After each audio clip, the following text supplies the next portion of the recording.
I've been wanting to come out to the ship since we first found out you had COVID cases on here. I was actually planning on being here last Tuesday after I went to see the Mercy off in Los Angeles. So I want you to know that no one at my level has been ignoring the situation here from the very beginning. I reached out to your CO through my chief of staff very, very early on in this crisis. On Sunday, I told him that I wanted to come out to the ship and if it would be okay or if it would be too disruptive. I told him that because I wanted to be able to help if there was anything else he needed as this massive effort was underway to get you guys healthy and clean and safe. He waved me off. He said he felt like things were under control. He had been concerned a day or so before that things weren't moving quickly, but things, he still wanted to get more beds, but he didn't think it was necessary. He also talked to my chief of staff and emailed back and forth with him.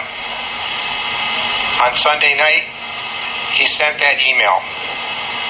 And that email went out to a broad audience of people. I know that I mentioned that it was over 20. We believe it was forwarded to even far more than that.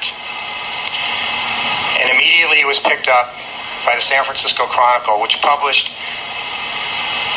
sensitive information about the material condition of a naval warship. If he didn't think, it was my opinion, that if he didn't think that information was going to get out into the public in this information age that we live in, then he was A, too naive or too stupid to be the commanding officer of a ship like this. What the fuck? The alternate is that he did it on purpose. And that's a serious violation of the Uniform Code of Military Justice, which you are all familiar with. That message and all the contents in that message was perfectly fine for him to send to people in his chain of command in a confidential way so they could get acting on it. He, in fact, could have given it directly to me through my chief of staff or to me, as I asked him to do when I first reached out to him on this ship, when we first found out that there were COVID cases here. It was a betrayal of trust with me, with his chain of command, with you, with the 800 to 1,000 people who are your shipmates on shore right now, busting their asses every day to do what they need to do, to convert what they do in a normal day, to get you guys off of here, get you safe, get you healthy, get you clean, and get you back on this ship where you're supposed to be. It was betrayal. And I can tell you one other thing. Because he did that, he put it in the public forum, and it's now become a big controversy in Washington, D.C.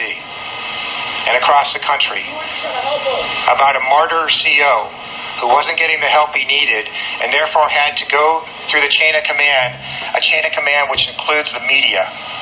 And I'm going to tell you something, all of you.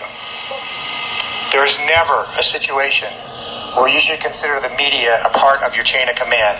You can jump the chain of command if you want and take the consequences.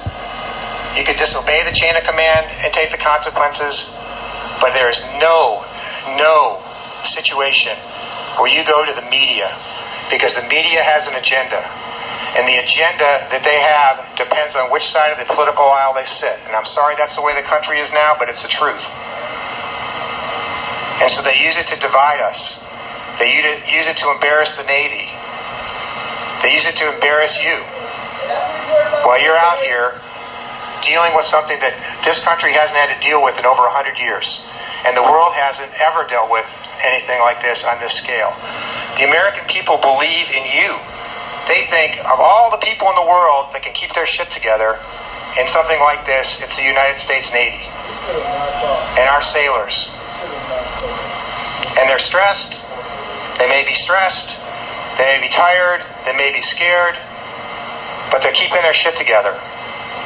And they're taking care of each other. And they're taking care of their people on the shore who are busting their ass to get them off this ship. They're not taking shots at them. They're asking, how can we help them? What can we do? How can I help the E3 that works for me? I'm an E4. I'm concerned. What do I do to help the E2s and E3s that are on this ship? That's your duty. Not to complain.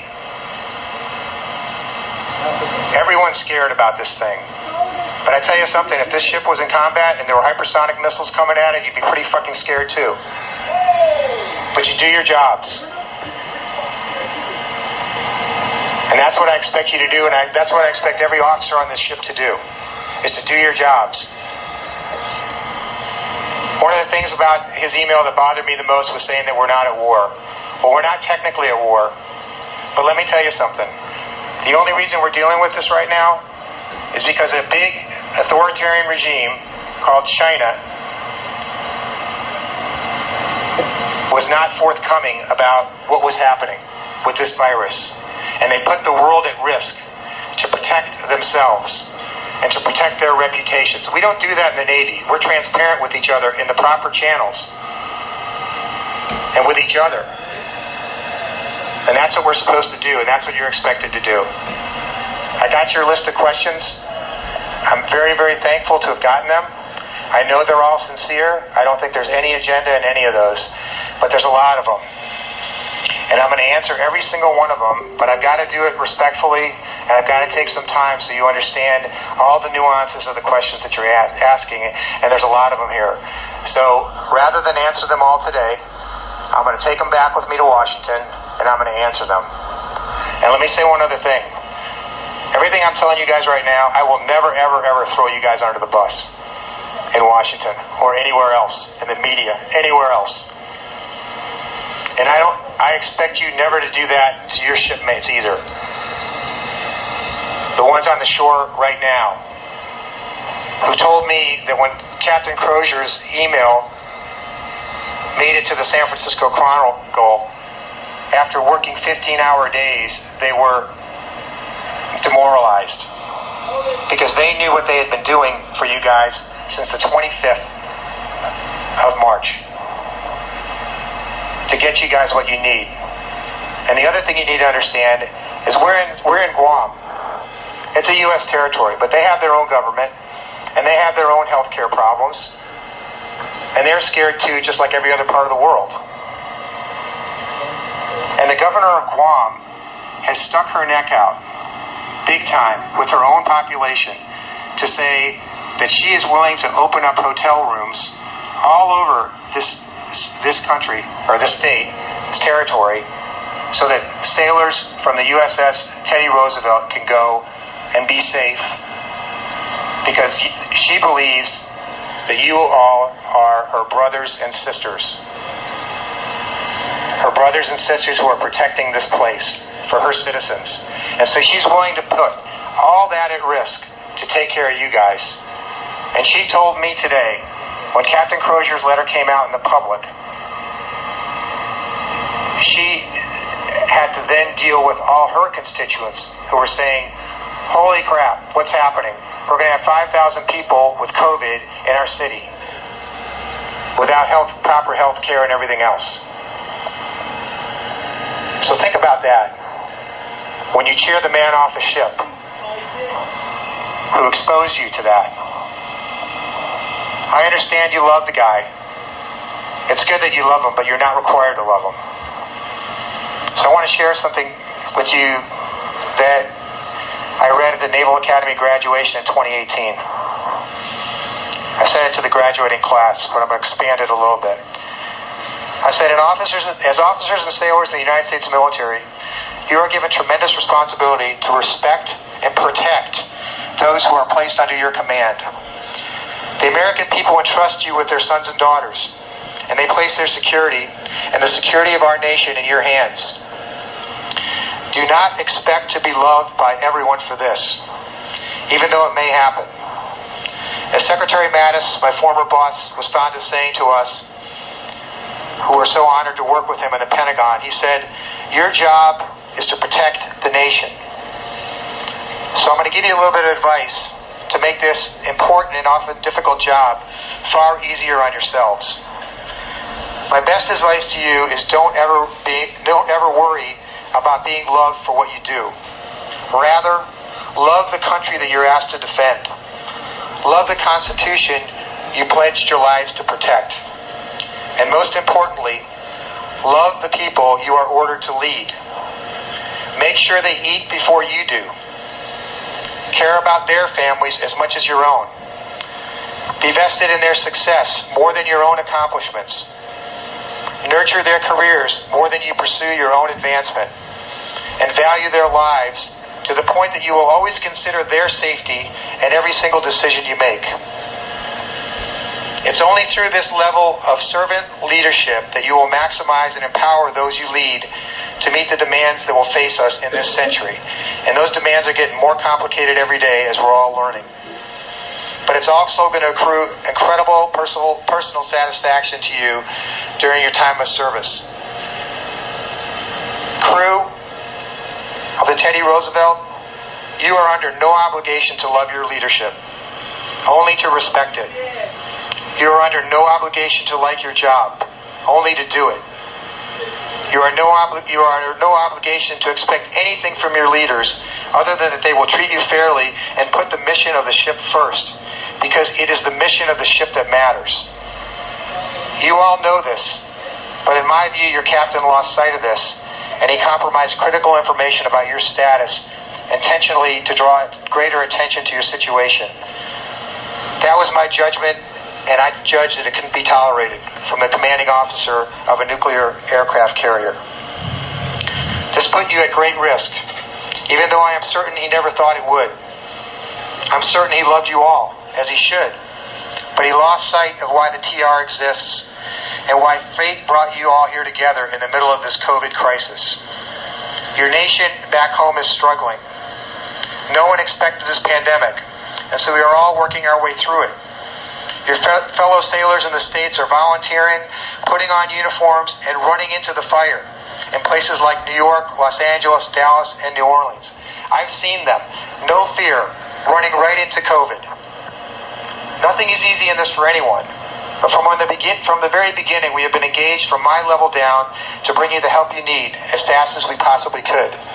Understand, it takes time to flex up for a crisis this unique, but the TR has to stand strong as warriors, not weak like victims. The TR has to work its way through this with grace, not panic.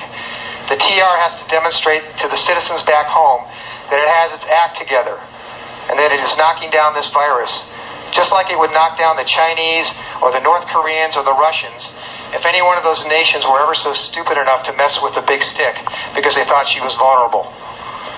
I cannot control or attempt to change whatever anger you have with me for relieving your beloved CO. If I could offer you a glimpse of the level of hatred and pure evil that has been thrown my way, my family's way, over this decision, I would, but it doesn't matter. It's not about me.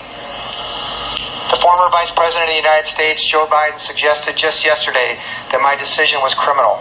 I assure you it was not, because I understand the facts, and those facts show that what your captain did was very, very wrong in a moment when we expected him to be the calming force on a turbulent sea. There was very little upside in this decision for me. You can believe that or not. I made the decision for the Navy I love, for the Navy I served in and now serve for, and mostly for the sailors I am responsible for, not just here, but on nearly 300 other ships in the fleet. Your captain's actions had implications for them too. Imagine if every other CEO also believed that the media was a proper channel to air grievances with their chain of command under difficult circumstances. We would no longer have a Navy, and not longer after that, we'd no longer have a country. Still, I understand you may be angry with me for the rest of your lives. I guarantee you won't be alone. But being angry is not your duty. Your duty is to each other, and to this ship, and to the nation that built it for you to protect them. Even amidst an unexpected crisis, it is the mission of this ship that matters. Our adversaries are watching, and that is why you are here. We will get you the help you need. You have my personal word on it. Your CEO had my personal word on that from day one. Whatever else you may think of me, I don't go back on my word. And when it comes to the TR, whether you hate me or not, I will never, ever, ever give up the ship. And neither should you. Thanks for listening, and I'll get the detailed answers to your questions. to you sometime later this week. Go Navy.